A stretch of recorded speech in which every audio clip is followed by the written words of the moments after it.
Hey guys, it's Cameron from Anime Chat Reviews. Today I'm going to be reviewing Yuri on Ice. I hope you enjoy. Have you ever watched figure skating and thought to yourself, you know what this needs? A little more guy love.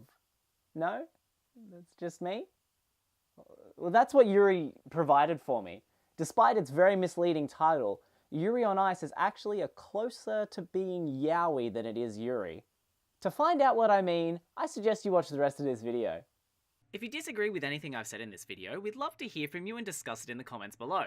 And if you're new to this channel, how about subscribing, as it really helps us out.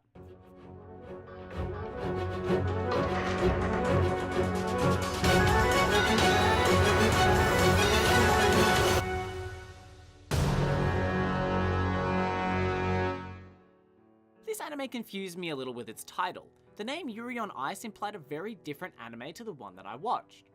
I almost didn't watch it because of the name alone until I was strongly recommended by my wife to do so. With that recommendation, I decided to sit down and watch it then. The plot itself is centered around a figure skater from Japan named Yuri. He is an excellent skater but can't handle the pressure of competition skating. So after he made it to the finals in his last major competition and failed to win, he returned home to contemplate his future as a skater. After a video of him perfectly replicating a routine done exclusively by 5-time world champion winner Viktor Nikiforov goes viral, Viktor himself shows up at his house offering to be his coach for the next World Grand Prix. Being Viktor's biggest fan, Yuri accepts and their adventure begins. I haven't seen any figure skating anime before, so this was new to me. And I don't normally watch sports anime, but this one did suck me in with its music and animation. As I said, I don't normally watch sport anime, but the humour throughout this anime kept me watching, as well as the tension from the competitions. The plot starts off by introducing most of the main characters before getting to the pre-tournament preparation. At no point did I feel like the plot was moving too slowly. If anything, I felt the last few episodes went a little too quickly, and I feel that they could have dwelled on some of the bits a little bit longer. But overall, the anime focuses on Yuri and Viktor's relationship as coach and student and how it all progresses. Well, obviously we have our main character Yuri. He's a 23-year-old Japanese skater. He hasn't won any world titles, but he has made it to the finals before. He struggles to work through the pressure of his competitions and his love for pork cutlet bowls, but this doesn't help his chances for winning as it makes him put on weight. He is, however, a good underdog character that has the potential to make a comeback, but also still makes mistakes, giving a sense of suspense on whether he will win in the end or not.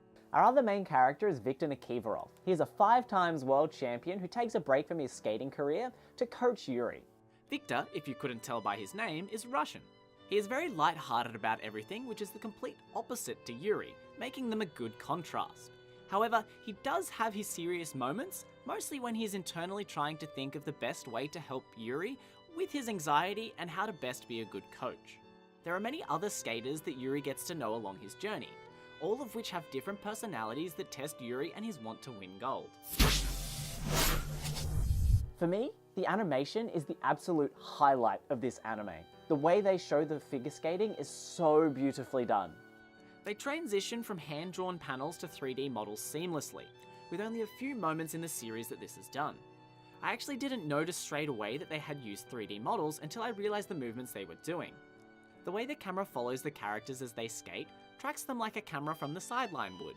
There was so much effort put into each frame, not just for the skating but for the regular parts as well. The backgrounds are detailed and the character designs are so perfectly done to accentuate the physique of a figure skater. All of this together gives the amazing quality of an anime movie in a 12-episode series. The opening to this anime is one of the best openings I have had the pleasure of listening to and watching. The way the beat perfectly matches the skating and the visuals, as well as the way it amps up the intensity of the song, starting off slow then picking up, just gets you motivated for the episode. The closing has an Instagram style feed for the visuals, which matches perfectly to the poppy upbeat song. Everything about this soundtrack, from the music used for the skates, to the sound effects used for the skates leaving and hitting the ice, works perfectly. This anime is a visual masterpiece, with the actual opening being done in 2 weeks. But with how beautiful it looks, just goes to show how much effort was put into this anime. So much so that each routine done in the anime by the skaters was choreographed by actual figure skaters, so that the anime would be as accurate as possible. So overall, I'm giving this anime an S rank. I absolutely loved watching this anime. Even though it had its little subtle bits of guy love in there, even if you're not into that sort of anime, I would strongly recommend you watch this, just because the visuals, the story, and the soundtrack are all spectacular. Thanks for watching the video, guys. I really hope you enjoyed it, and I would be honored if you liked the video and subscribed to our channel. It would really help us out. And hopefully we see you in the next video. See ya!